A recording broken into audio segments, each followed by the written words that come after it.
Lumaki si Benjamin sa kalupitan ng ama. Madalas siya nitong pagbuntungan ng galit sa tuwing nalalasing. Bunga nito, siya ay naging bayolente. Sa edad na 14, sumali siya sa isang fraternity kasama ang mga kapatid dahilan upang masangkot sa mga rambol. So nakita namin siya sa isang sayawan. So sabi ko, ito yun. Antayin natin na bumaba sila. Sakto, bumili sila ng sigarilyo. 3 sila, 2 kami. Sabi ko, sige, ano naman yan eh. Hindi na mapalagyan mga yan. Tutukan mo ng baril. Pero yung baril, ano yun, yung lighter eh. Sabi ko, pag tutok mo, ako yung gugulpi. So pagkatutok niya, ayun, ginulpi ko. Ay naumagahan. Hinanap kami sa hideout namin. Iniwan yung sulat na pakalayo-layo. So nung time na yun, natakot din kami. Kasi NPA talagang yan eh.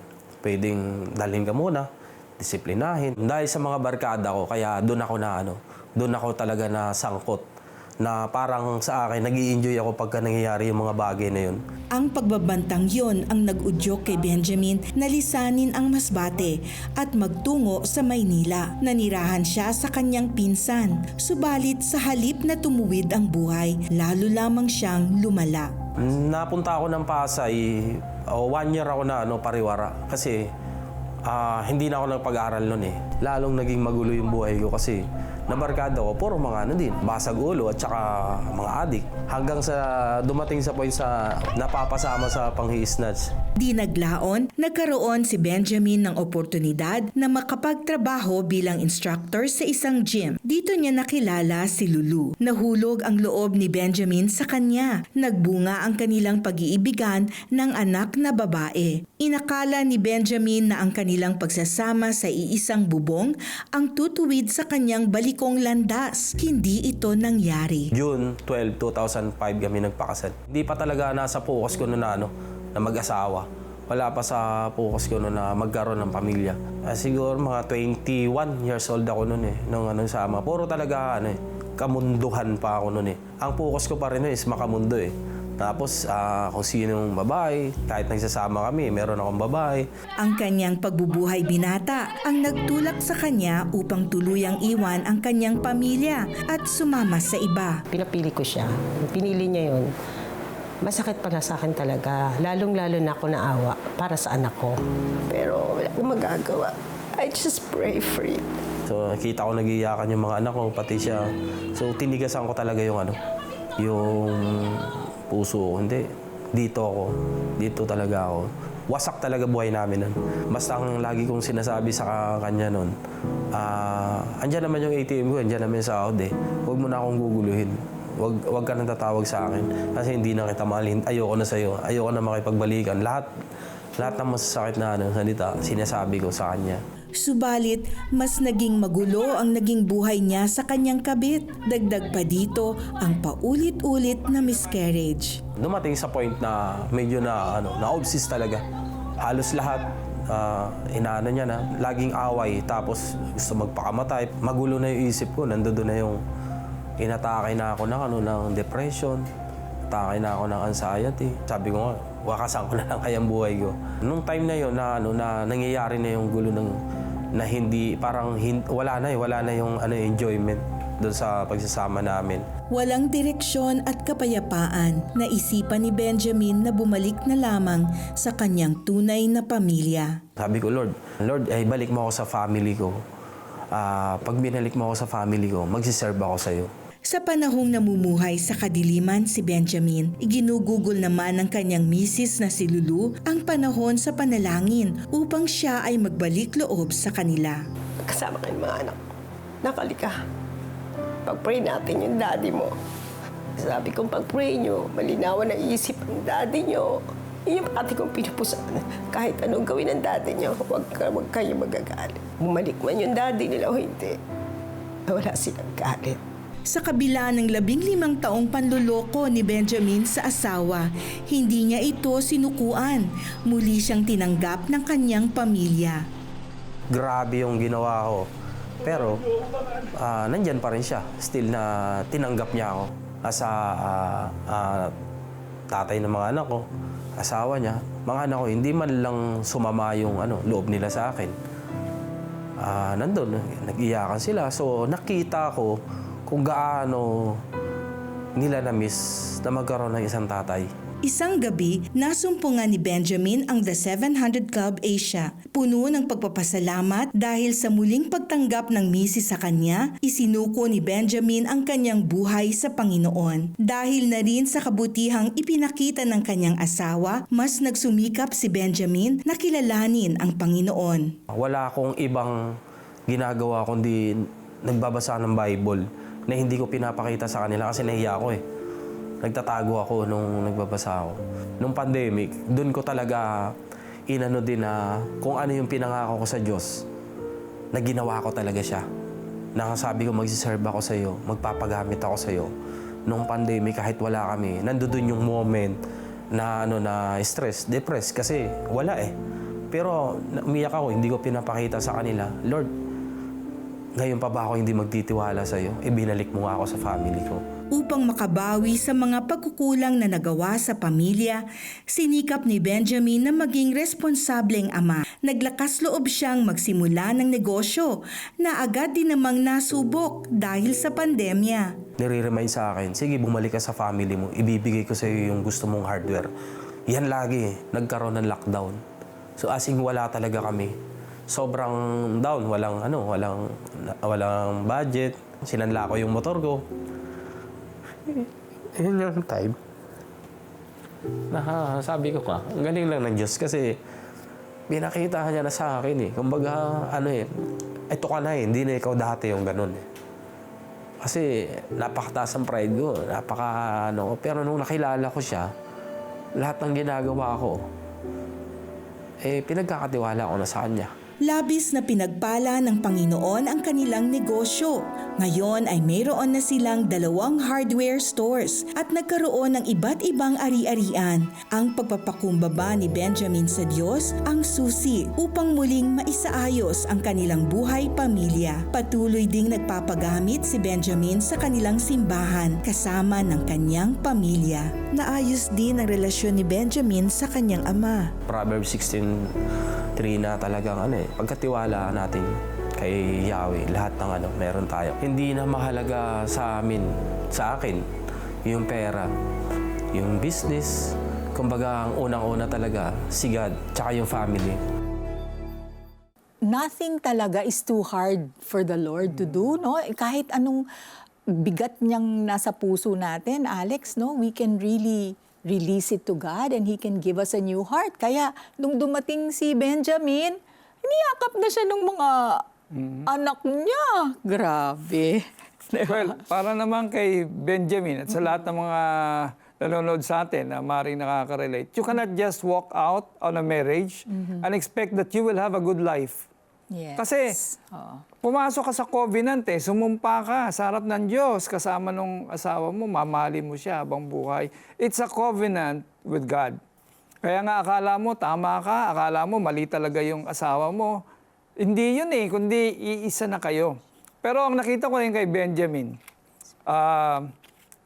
he took this responsibility ng kanyang kamalian. At bumalik siya, nagsimula siya ulit sa lahat. Kasi kailangan ang repentance, merong action Diba? Talagang iiwanan mo yon. At iyon ang kanyang napagtagumpayan. So, a life without Christ is a wayward life. Walang naghihintay na mabuti kung wala ang Panginoon. Kaya, kapatid, kung ito ang nais ng iyong puso, pwede ka sa akin sumabay sa panalangin. Father God, salamat po, Lord God, sapagkat nakita ko sa buhay ni Benjamin, Lord God, na you cannot just walk away from the love of God. At sa mga bagay na mahalaga sa buhay, Lord, lalong-lalo na ang institusyon ng pamilya, ang Lord God, ang institusyon ng marriage, Lord God. Salamat po, Panginoon, sapagkat katulad ni Benjamin ay binibigyan mo kami ng second chances, Lord, sa aming pong pagkakamali. Salamat po sapagkat nariyan ka na umuunawa sa amin na tanda kaming tanggapin ano man ang aming maling nagawa. Kaya, Panginoon, nagsisisi na po ako sa lahat ng aking kasalanan, sa lahat ng aking pagkukulang sa pamilya man, Lord God, sa aming mga asawa, at higit sa lahat ang pagtalikod sa iyo, Panginoon. Now, Lord, I surrender my life to you and I invite you to come into my heart and be my Lord and Savior. Ako po'y handa ng lumakad ayon sa tinakda mong lalakaran ko, Diyos, which is the way of righteousness. Salamat po, Panginoon. Dalangin ko, Panginoon, na gabayan niyo ko sa aking pong ginawang ito, Panginoon, ang pagtanggap sa iyo at pagsuko ng aking buhay sa iyo. Sa pangalan ni Jesus, Amen. Kung sumabay ka sa panalangin para tanggapin si Jesus bilang Panginoon at tagapagligtas, at kung nais mo na maipanalangin ka namin, please text YES, space your name, space location, at ipadala yan sa 0998-590-0620 o mag-chat sa The 700 Club Asia Facebook Messenger. Sa tulong at grasya ng Panginoong Hesus, maaaring mabuong muli ang mga nasirang relasyon natin sa pamilya at sa mga mahal sa buhay. Pag yan ang nais mo, hayaan mo na ipagdasal ka ng mga trained prayer counselors ng 24/7 Prayer Center. Bukod yan, papayuhan ka rin nila gamit ang salita ng Diyos. Tumawag lamang sa mga numero na nasa TV screen. Sa mga nakatira at nagtatrabaho sa ibang bansa, maaari kayong makipag-ugnayan sa mga trained prayer counselor sa pamamagitan ng Facebook Messenger. Gamitin lang ang keywords The 700 Club Asia. Handa sila na kayo ay ipagdasal at bigyang payo mula sa Biblia. Follow us on our social media accounts on Facebook, Instagram, and X, formerly Twitter. Just use the keywords The 700 Club Asia. For the past 29 years, CBN Asia has been proclaiming Christ and transforming lives. We couldn't have done it without the help of our partners. We invite you to continue the journey with us and be a blessing to others. For your donation of 2,500 pesos, you will receive a limited edition CBN Asia statement shirt. Together, let's proclaim that God is good. Be a CBN Asia partner today.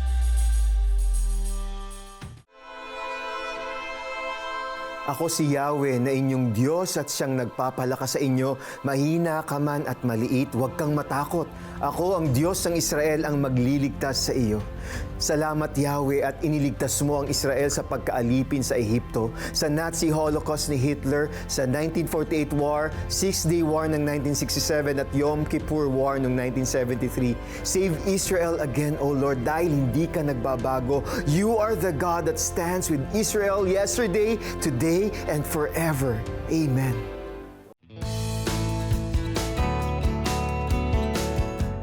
Magmula nang magtrabaho sa Saudi ang asawa ni Aurora, nagsimula rin ang problemang dulot ng malaking distansyang namamagitan sa kanilang mag-asawa. Nagkaroon siya ng chika babes. Siyempre masakit. Kumbaga nilagay ko siya din sa pedestal. Kakaiba siyang asawa, bait siya. Tapos biglang may mababalitaan kang ganon. Ang dating taon-taon na pag-uwi sa Pilipinas ng kanyang asawa ay naging 3 taon. Hanggang sa binalak na tuluyan ng hiwalayan si Aurora. Talagang sinabihan niya na ako, hiwalayan niya na ako eh. Nung nalaman ko yun, sabi ko sa mga bata, anak, bigyan niyo lang ako ng 1 week. Iiiyak ko lang to. Talagang huwag niyo akong kakausapin, huwag niyo akong installment. Iiiyak ko lang, sabi ko. Sa gitna ng matinding hinagpis, napanood ni Aurora ang The 700 Club Asia. At tumawag siya sa prayer center sa pag-asang maiibsan ang sakit na nararamdaman. Sabi nga nun, huwag kang mag-concentrate sa problema mo. Mag-concentrate ka kay God. Si God ang hihipo sa husband mo. Siya ang magsisolve ng problem mo. So, yun, nag-ano ako doon. Hinawakan ko yung salitang yun. Sa tulong ng prayer center, natunton ni Aurora ang isang simbahang gagabay sa kanya upang makilala ng husto ang Panginoong Hesus. Nanatiling tapat si Aurora sa paglago ng kanyang pananampalataya. Bunga nito ay ang pagyakap niya sa magandang plano ng Diyos sa kanya.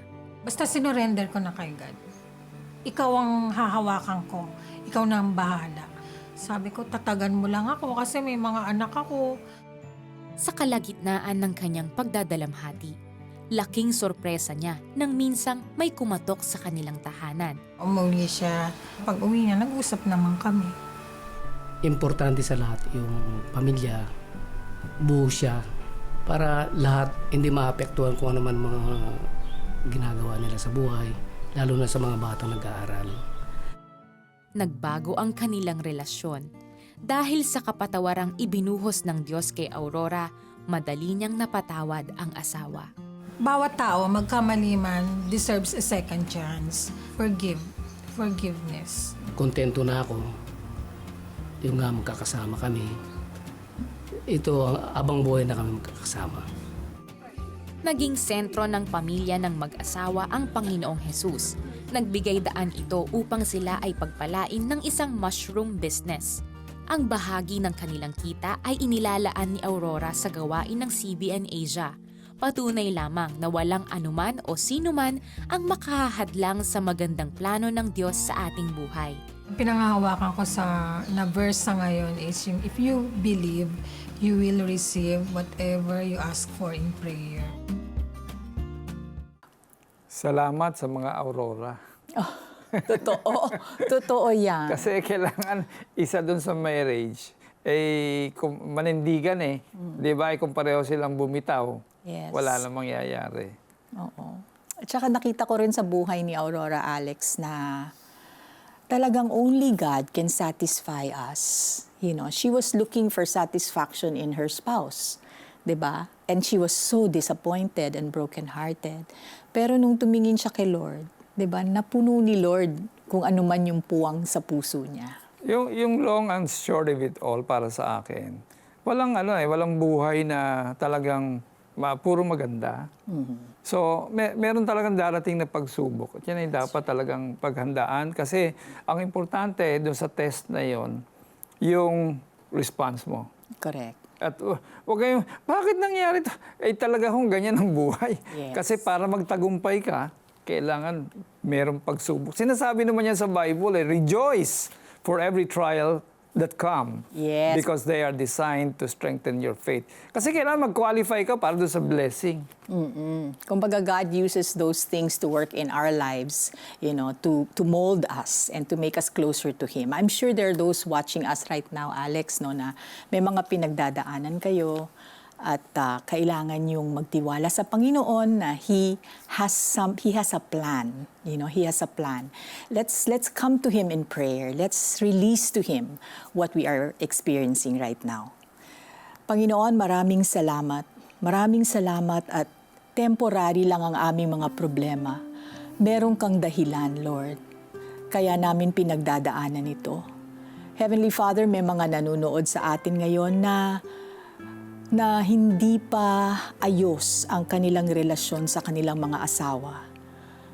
Lord God, thank you that you are the one who designed marriage. And right now, you are pouring your love into the hearts of these wives and husbands that are not okay. And you are giving them the love to forgive. You are giving them the love to reconcile because nothing is too hard for you. Tanggapin nyo ang salitang yan. Receive it and experience the reconciliation God has planned for you. Thank you, Father. Hallelujah. Panginoon, maraming po salamat sapagkat marami ang nangangailangan ngayon ng inner healing. In the name of Jesus. In the name of Jesus. The Spirit of God is touching those right now who are bound with anxiety. Meron pong may mga spirit of depression, spirit of suicide ideation. In the name of Jesus, I come against those demonic spirits right now. I bind you and I cast you out. In the name of Jesus. In the name of Jesus. Lord, I pray for those who are needing guidance, Lord God. I pray for the spirit of wisdom and understanding to be upon them in the name of Jesus, lalo na po sa mga kabataan. And most especially, Lord God, I plead for the blood of Jesus to cover all those, Lord God, who are right now suffering pain, Lord, who are now under trial, Lord God, and hindi nila alam kung ano po ang kanila po mga gagawin. I pray that your Spirit will touch them and speak to their hearts, Lord God, na meron ka pong plano sa kanila. In the name of Jesus, I pray, O God, in the name of Jesus, na walang gawa ng kaaway ang makahadlang sa kanila. No weapon formed against them shall prosper. In the name of Jesus. In the name of Jesus. Amen. Nagnalangin si Peter Kairos at ako'y sumunod. Naramdaman ko na tuloy-tuloy ang pag-recover ko. Doon ko naranasan yung kapangyarihan ng Diyos. Wala kaming pera pero naitayo namin yung farm na ito.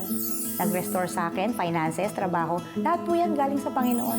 Tulad ba nila ay sinagot din ng Panginoong Jesus ang iyong panalangin? We want to hear it from you. Please text answered prayer and share your story with us. Send it to 0998 590-0620.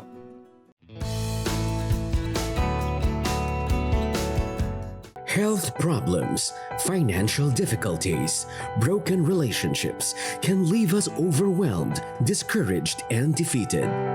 Pero, kapit lang, discover how to get through tough times with the one who sparks joy in life. Kapit lang, God is Joy.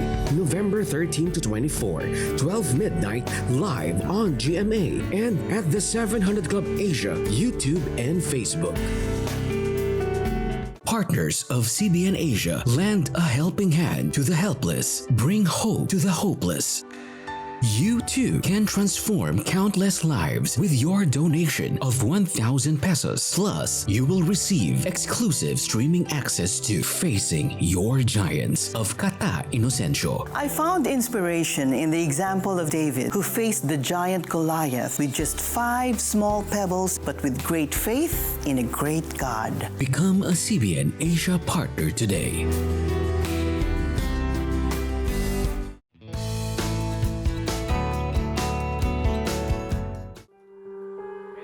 Yung mga uncles ko may pagka stricto, palagi silang galit. Ginawa mo ba yung pinapagawa ko sa'yo? Kinuha niya ako sa ulo, tapos nginudgud niya ako doon sa kama. Ang hindi niya siguro napansin, yung kanyang belt, nandun doon sa kama, tumatama ako doon sa bakel habang nginugud niya ako ng gano'n.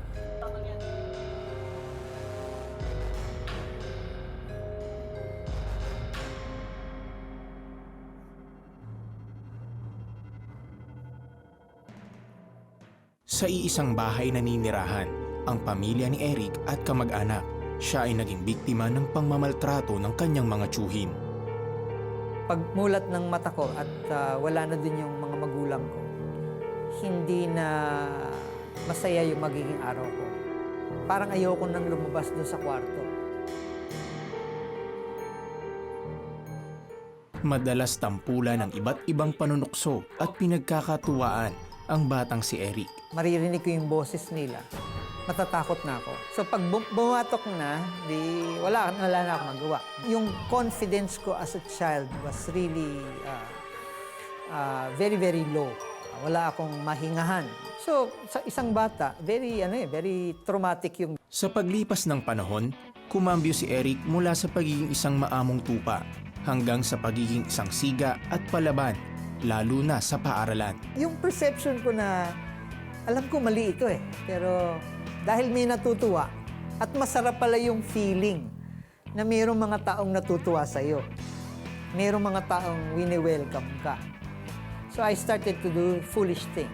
After New Year, may tinatabi talaga akong mga paputok. Tapos yun, ang gagawin ko nun, pa-isa-isa kong dadalhin sa school. So ilalagay ko siya sa CR, ilalagay ko siya sa hallway.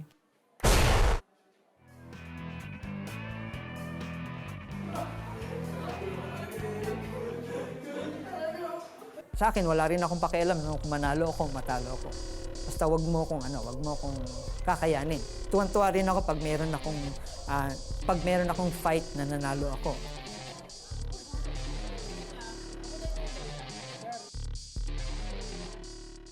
Bunga ng labis na pagre-rebelde, hindi matanggihan ni Eric ang mga bisyo ng kanyang tropa. Ayokong hindi ako ma-accept. Ayokong ma-reject ako nitong mga taong ito. So, at that point, sabi ko, Panginoon, para hindi na kita ma-disappoint, lalayo na ako sa iyo. Habang patuloy si Eric sa kanyang pagsuway, nanatiling tapat ang kanyang nanay na isang mananampalataya na ipanalangin at gabayan si Eric. Hanggang isang araw, inanyayahan siya ng kanyang nanay sa isang Kristiyanong pagtitipon. I felt God reaching out to me. Na yung parang yinayakap ka. Na parang sabi ko, God, I've done so much to hurt you. I've done so much to insult you. Pero bakit ganito pa rin yung reaction mo sa akin? Yung naramdaman ko nun was yung longing talaga ng ama. Na anak, matagal na kitang hinihintay. I was trying to find friends in the wrong places. Pero ito yung Diyos na habol ng habol sa akin. Na hindi siya huminto ng kasasabi, ako yung kaibigan na hinahanap mo. Ako yung kasama mo o yung pwede mong makasama na hindi ka mapupunta sa kapahamakan. Magmula ng tagpong iyon, lumalim ang pagnanasa niyang higit na makilala ang Panginoong Diyos. Isa-isa niyang naunawaan ang magandang plano ng Diyos sa kanyang buhay. Mahirap ngunit mapagpalayang bahagi nito ay ang talikuran ang maling mga bisyo at kaugalian, lalo na ang patawarin ang lahat ng mga nakasakit sa kanya. Kahit na anong hirap yung pagdaanan natin, kaya tayong saluhin pa rin ng Diyos. At hindi lang tayo sasaluhin, kaya niya tayong ayusin uli. Yung ano man ang nasira sa atin nung nakaraan, kaya niyang ayusin, kaya niyang baguhin. Bilang tagasunod ni Hesukristo, isinasabuhay ni Eric ang salita ng Diyos sa lahat ng aspeto ng kanyang buhay. I really thank the Lord for how He has molded my life. Everything that I went through. Hurting moments, difficult times, pero hindi ko pinagsisisihan kasi merong purpose ang Diyos. Hindi siya umaalis dun sa pangako niya na I will never leave you nor forsake you. Malawak ang pagmamahal ng Panginoon sa atin. Sa katunayan, ganito inilarawan ni Apostol Pablo ang pag-ibig sa atin ng Diyos sa Romans 5:10 and 11. Dati, tayo'y mga kaaway ng Diyos, ngunit tinanggap na niya tayo bilang mga kaibigan sa pamamagitan ng pagkamatay ng kanyang anak. At dahil dito, tiyak na maliligtas tayo, sapagkat si Kristo ay buhay. At hindi lamang yan, tayo'y nagagalak dahil sa ginawa ng Diyos sa pamamagitan ng ating Panginoong Hesukristo, sapagkat dahil sa Kanya ay tinanggap tayo bilang mga kaibigan ng Diyos. Huwag palampasin bukas ang panibagong episode na tiyak na maghahatid ng kaligtasan, pagbabago at biyaya sa inyo. Same time, same channel. Laging isa puso na tayo ay ligtas at payapa dahil ang Panginoong Hesus ang ating sandigan. Pagpalain po kayo ng Diyos. Bye for now. See you next time. God bless! Paano naging ama ang Diyos kay Robert sa gitna ng paghihikahos? Nagtitinda ng saging at kamote para mabuhay. Paano niya bubuhayin ang isang batang na kuryente at namatay? Paano niya ililigtas ang isang lalaking may tumor sa utak, sinlaki ng bayabas? Alamin sa The 700 Club Asia, #TSCA Ama Namin. Biyernes, 12:00 ng gabi sa GMA.